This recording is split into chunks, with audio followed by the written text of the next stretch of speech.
বর্তমান সময়ের ভাইরাল ছবি এডিটিং আপনি একটু ভালো করে দেখেন। এই যে ছবিগুলো আপনি একটু মনোযোগ দিয়ে দেখুন। এই ছবি কিন্তু বর্তমানে এখন ভাইরাল। আপনি যদি ক্রিকেট ম্যাচ দেখেন অথবা যদি ফুটবল ম্যাচ দেখেন, এরকম কিন্তু আপনি ছবি এডিটিং করতে পারবেন মাত্র এক ক্লিকে। আপনার নাম দিয়ে, আপনার দেশ দিয়ে, আপনি যেভাবে ইচ্ছা, ধরুন আপনি খেলা দেখতেছেন, মানে একটা মাঠের ভিতরে অথবা আপনি স্টেডিয়ামে খেলা দেখতেছেন, আপনার নিজের ফটো দিয়ে, বা ফটো না, মানে নিজের নাম দিয়ে, নিজের জার্সি দিয়ে, নিজের দেশের জার্সি দিয়ে, নাম দিয়ে আপনি কিন্তু একটা এরকম ছবি তৈরি করতে পারবেন। দেখেন আমার নাম দিয়ে রাকিব ৭৫ জার্সি দেখতে পাচ্ছেন, এবং আমি টিভির সামনে বসে খেলা দেখতেছি, এরকম ফটো কিন্তু আমি তৈরি করে ফেলছি। তো ঠিক এইভাবে আপনি কিন্তু চাইলে এর থেকেও সুন্দর সুন্দর ফটো তৈরি করতে পারবেন। আপনি যদি ফুটবল খেলা দেখে থাকেন, তাহলে ফুটবল খেলারও কিন্তু এরকম ছবি তৈরি করতে পারবেন। আমি তো ক্রিকেট খেলা দিয়ে দেখাইলাম, আপনি ফুটবল খেলার অথবা যে কোনো খেলার এরকম কিন্তু ছবি তৈরি করে নিতে পারবেন মাত্র এক ক্লিকের মাধ্যমে, এআই দিয়ে। তো চলুন এই কাজটি আপনি কিভাবে করবেন, কিভাবে এরকম ছবি তৈরি করতে পারেন, সেটা চলুন এখন মোবাইল স্ক্রিনে আপনাদেরকে দেখিয়ে দেই। তো এবারে এই যে দেখুন, ভালো করে লক্ষ্য করে আমি মোবাইল স্ক্রিনে চলে আসলাম। এবারে আপনাকে প্রথমে যে কাজটা করতে হবে, এখান থেকে আপনি গুগল ক্রোম ব্রাউজারে চলে আসবেন। আজকের যে ভাইরাল ফটো এডিটিং আপনাকে দেখাবো, এই কাজটি করার জন্য বা ভাইরাল ফটো এডিটিং করার জন্য প্লে স্টোরে চলে আসবেন। সরি, প্লে স্টোরে না, গুগল ক্রোম ব্রাউজারে চলে আসবেন। এরপর উপরে সার্চ বারে ক্লিক করবেন। সার্চ বারে ক্লিক করে এখানে লিখবেন BING, তারপর লিখবেন ইমেজ ক্রিয়েটর। ভালো করে দেখেন, বিং ইমেজ ক্রিয়েটর এই লেখাটি লিখে আপনি এখানে সার্চ করবেন। সার্চ করলে দেখতে পারবেন একদম ফার্স্ট প্রথমেই কিন্তু একটা ওয়েবসাইট চলে আসবে। এই যে প্রথমে যে একটি ওয়েবসাইট দেখতে পাচ্ছেন, image creator form Microsoft being, এই যে ওয়েবসাইটটা, এই ওয়েবসাইটের উপর আপনি ক্লিক করে দিবেন। এই ওয়েবসাইটে ক্লিক করার পরে দেখতে পারবেন ওয়েবসাইটের ইন্টারফেস কিন্তু এরকম চলে আসবে। এরপর নিচ থেকে দেখতে পাচ্ছেন এই যে জয়েন অ্যান্ড ক্রিয়েট, এখানে ক্লিক করবেন। জয়েন অ্যান্ড ক্রিয়েট এখানে ক্লিক করার পরে দেখতে পাবেন আপনার সামনে লোডিং নিয়ে নতুন একটি ইন্টারফেস কিন্তু এখানে চলে আসবে। প্রথমে আপনাকে একটা ইমেল অ্যাড্রেস দিয়ে এখানে সাইন ইন করতে হবে। তারপর এখান থেকে দেখতে পাচ্ছেন নিচে লেখা আছে নো অ্যাকাউন্ট, এখান থেকে দেখতে পাচ্ছেন ক্রিয়েট অন, এখানে ক্লিক করবেন। এই ক্রিয়েট অন লেখা আছে, এখানে ক্লিক করবেন। এখানে ক্লিক করে আপনি এখানে একটা ইমেল অ্যাড্রেস দিবেন। তো আমি এখান থেকে একটা ইমেল অ্যাড্রেস দিয়ে দিচ্ছি। এই যে দেখুন, আমি কিন্তু আমার ফোন থেকে একটা ইমেল অ্যাড্রেস এখানে দিলাম। তারপর নিচ থেকে দেখতে পাচ্ছেন নেক্সট, আপনি নেক্সটে ক্লিক করে দিবেন, কারণ এই সাইটে অ্যাকাউন্ট না করলে আপনি কিন্তু ইমেজ ক্রিয়েট করতে পারবেন না। তারপর এখান থেকে দেখতে পাচ্ছেন ফার্স্ট নেম লাস্ট নেম, আপনি এখান থেকে আপনার নামটা দিবেন। তো আমি এখান থেকে আমার নামটা দিচ্ছি। তারপর নামটা দেওয়া হয়ে গেলে নিচ থেকে নেক্সট, আপনি নেক্সটে ক্লিক করে দিবেন। এরপর দেখতে পাচ্ছেন এখান থেকে কান্ট্রি, এটা বাংলাদেশ অটোমেটিক্যালি সিলেক্ট করা থাকবে। আপনি ইন্ডিয়ান হলে এখানে এই কান্ট্রির এখানে ক্লিক করে ইন্ডিয়াটা এখান থেকে খুঁজে বের করে সিলেক্ট করে দিবেন। ঠিক আছে? তো আমি বাংলাদেশি, আমি বাংলাদেশ সিলেক্ট করেছি, এটা দেওয়া থাক। তারপর দেখতে পাচ্ছেন আপনার জন্ম তারিখ দিতে হবে, মাস দিবেন।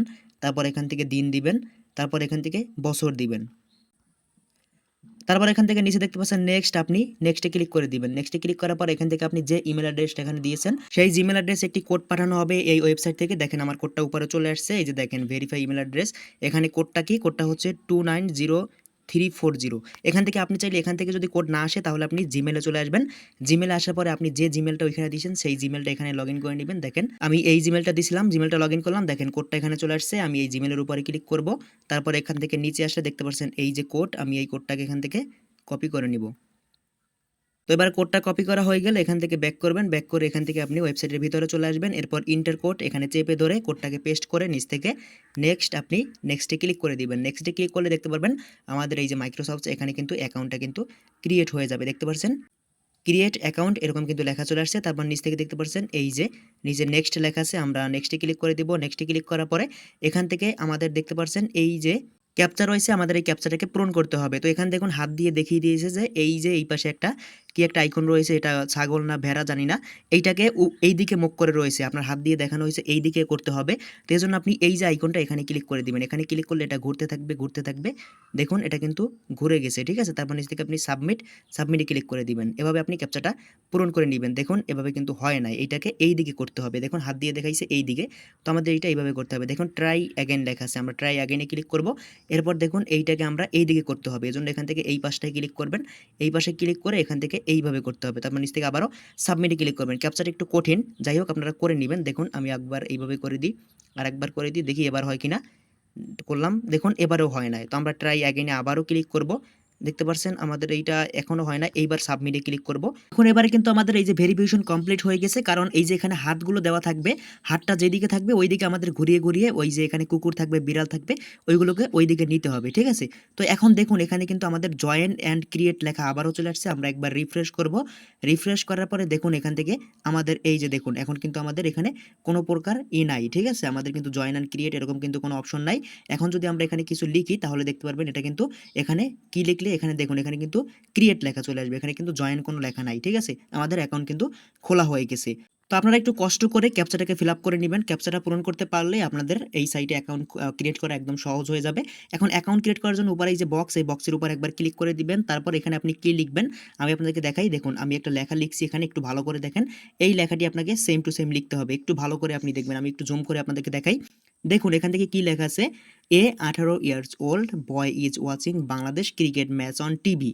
এখন আপনাকে এখানে একটু ভালো করে বুঝতে হবে। আপনি এই সেম লেখাটাই কপি করে দিবেন, কিন্তু এখানে মাঝখান থেকে কেটে দিতে হবে। আপনার বয়স কত? আপনার বয়স যদি 18 বছরের উপরে হয়, যদি আপনার বয়স যদি 30 বছর হয়, তাহলে আপনি 18 এখানে 18 কেটে দিয়ে শুধু 30 লিখে দিবেন। 18 কেটে দিয়ে 30 লিখে দিবেন। তারপর দেখতে পাচ্ছেন এখানে years old boy is watching. তো আপনি বয়, আপনি যদি ছেলে হয়ে থাকেন বয় লিখবেন, মেয়ে হয়ে থাকলে গার্ল লিখে দিবেন, ঠিক আছে? তারপর এখান থেকে দেখতে পাচ্ছেন Bangladesh, watching Bangladesh cricket match. আপনি যদি ইন্ডিয়ান হয়ে থাকেন তাহলে বাংলাদেশের জায়গায় ইন্ডিয়া লিখবেন। আর ক্রিকেট ম্যাচ, এখানে যদি আপনি ফুটবল ম্যাচ দেখতে চান তাহলে আপনি ফুটবল লিখে দিবেন, ঠিক আছে? ফুটবল ম্যাচ অন টিভি, ঠিক আছে? আপনি এখানে শুধু আপনি উল্টা মানে বাংলাদেশের জায়গায় ইন্ডিয়া লিখে দিবেন যদি ইন্ডিয়ান হন। তারপরে ক্রিকেট ম্যাচের জায়গায় যদি ফুটবল ম্যাচের মানে ছবি তৈরি করতে চান, ফুটবল ম্যাচ দেখতেছেন এরকম ছবি, তাহলে আপনি এখান থেকে ফুটবল লিখে দিবেন ক্রিকেটের জায়গায়। তারপর দেখতে পাচ্ছেন এখান থেকে টিভি, এই টিভির জায়গায় আপনি যদি মোবাইলে খেলা দেখেন, যে একজন মোবাইলে খেলা দেখতেছে সেটার পিছনে জার্সিতে আপনার নাম লেখা থাকবে এবং জার্সি নাম্বার লেখা থাকবে, তাহলে আপনি টিভির জায়গায় মোবাইল লিখে দিবেন, ঠিক আছে? ভালো করে বুঝবেন। তারপর দেখতে পাচ্ছেন এখান থেকে নেম ইজ রাকিব, আপনি এখান থেকে আপনার নামটা লিখবেন। এই যে রাকিব, RAKIB, শুধু RAKIB রাকিব, আমার নামটা এখান থেকে কেটে দিয়ে আপনি এখানে লিখবেন কি, আপনি আপনার নামটা লিখবেন। যদি আপনার নাম রাকিব না হয়, যদি আপনার নাম সাব্বির হয় অথবা যদি ইমন হয়, তাহলে আপনি ইমন লিখে দিবেন শুধু। তারপর দেখতে পাচ্ছেন এখান থেকে জার্সি নাম্বার, জার্সি নাম্বার রয়েছে 75 দিয়ে দিছি আমি। আপনি চাইলে জার্সি নাম্বার 30, 35, 40 যেটা ইচ্ছা আপনার জার্সি নাম্বারটা এখান থেকে দিয়ে দিবেন। শুধু এতটুকুই কাজটুকু করে নিবেন, ঠিক আছে? আপনার ইচ্ছে মতো আপনি এখান থেকে কাস্টমাইজ করে নিবেন। আমি যেটা বলছি ওইটা চেঞ্জ করে দিবেন, তাহলেই হবে। আর চাইলে আপনি এভাবেও করতে পারেন, তাহলে আপনার নামটা শুধু কেটে দিলেই হবে, ঠিক আছে? যদি বাংলাদেশী হয়ে থাকেন শুধু নামটা কেটে দিবেন, জার্সি নাম্বারটা কেটে দিবেন বা এটা থাকলেও হবে। তারপর নিচে দেখতে পাচ্ছেন ক্রিয়েট লেখা আছে, আপনি এই ক্রিয়েটের উপরে ক্লিক করবেন। আবারও আমি বলি, আপনার ক্যাপচাটা কিন্তু সুন্দর করে পূরণ করবেন। আপনারা এখানে দেখতে পাচ্ছেন স্ক্রিনে আমি দেখাই লোডিং নিতে স্ক্রিনে দেখতে পাচ্ছেন এখান থেকে আপনারা যে হাতটা, এই হাতটা যেদিকে থাকবে আপনার এই যে এই পাশে কুকুর যেটা থাকুক না কেন, সেটাকে আপনারা এয়ার আইকনে ক্লিক করে ঘুরিয়ে তারপরে আপনারা ওই হাতটা যে সোজা থাকবে ওই সোজা নিয়ে এসে তারপরে আপনারা কি করবেন, একটা ফিল আপ করে দিবেন। এইটা হচ্ছে মূল বিষয়। তারপর দেখেন এখান থেকে আমরা একটু এই লেখাটা লিখে আমরা ক্রিয়েটে ক্লিক করলাম, সাথে একটু লোডিং নিয়ে দেখতে পাচ্ছেন আমাদের সামনে কিন্তু 4টা ইমেজ শো হয়ে গেছে। অসাধারণভাবে কিন্তু আমাদের 4টা ইমেজ কিন্তু এখান থেকে শো হয়ে গেছে, যেটা আপনি ভালো করেই দেখতে পাচ্ছেন। এখান থেকে দেখুন আমার নাম রাকিব লেখে কিন্তু এখান থেকে দেখেন রাকিব 75, রাকিব 75, 4টা ইমেজ অস্থির আকারে কিন্তু আমাদের এখান থেকে দিয়ে দিছে। এখন এই ইমেজগুলো আপনি একবার ক্লিক করে দেখবেন। এই যে দেখুন ইমেজের উপরে ক্লিক করার পরে দেখেন ভালো করে। তারপর আমি যদি এখান থেকে ডাউনলোড করতে চাই, এটা ডাউনলোডও করতে পারবো। আপনি আগে ইমেজগুলো দেখেন, আমি একবার ব্যাক করব। এরপর দেখুন এই যে ইমেজটা চাইলে বা এই ইমেজটা আমি এই ইমেজটার উপরে ক্লিক করতে পারি, ঠিক আছে? এই ইমেজটার উপর ক্লিক করলে এই ইমেজটা দেখুন শো হয়ে গেছে। এবার যদি আমি এখান থেকে ব্যাক করি, এই ইমেজটা দেখতে চাই, ইমেজটার উপরে ক্লিক করব, তাহলে দেখতে পারবেন ইমেজটা শো হয়ে গেছে। মোট 4টা ইমেজ আপনাকে দিবে, ঠিক আছে? দেখতে পাচ্ছেন এখান থেকে সবগুলো কিন্তু সেম হয়ে গেছে এবং আমার নামের সাথে কিন্তু এই ইমেজগুলো অ্যাড হয়ে গেছে, ঠিক আছে? দেখেন এই ইমেজটা এখন আপনি সেভ করতে পারেন। সেভ করার জন্য কি করবেন, নিচ থেকে এই দেখতে পাচ্ছেন থ্রি ডট, এই থ্রি ডটে ক্লিক করবেন। তারপর এখান থেকে ডাউনলোড লেখা আছে, এখানে ক্লিক করে ইমেজটাকে আপনি আপনার গ্যালারিতে সেভ করে নিতে পারবেন। দেখেন আমি ওপেনে ক্লিক করি, দেখতে পাচ্ছেন ইমেজ সেভ হয়ে গেছে। এভাবে আপনি চাইলে 4টা ইমেজে ক্লিক করে 4টা ইমেজই আপনি ডাউনলোড করে নিতে পারেন। আর এগুলো সোশ্যাল মিডিয়া আপলোড করলে কিন্তু প্রচুর পরিমাণে ভাইরাল হয় এখন বর্তমান সময়ে। তো এই ছিল আমাদের এরকম ইমেজ ক্রিয়েট করা নিয়ে, ভাইরাল ইমেজ ক্রিয়েট করা নিয়ে একটি ভিডিও। ভিডিওটি ভালো লাগলে চ্যানেলটি সাবস্ক্রাইব করে দিন, পেজটি ফলো করে সাথে থাকুন। দেখা হবে পরবর্তী নতুন ভিডিওতে। এ পর্যন্ত আমার প্রিয় ভাই বোনেরা সবাই ভালো থাকবেন, সুস্থ থাকবেন। আল্লাহ হাফেজ।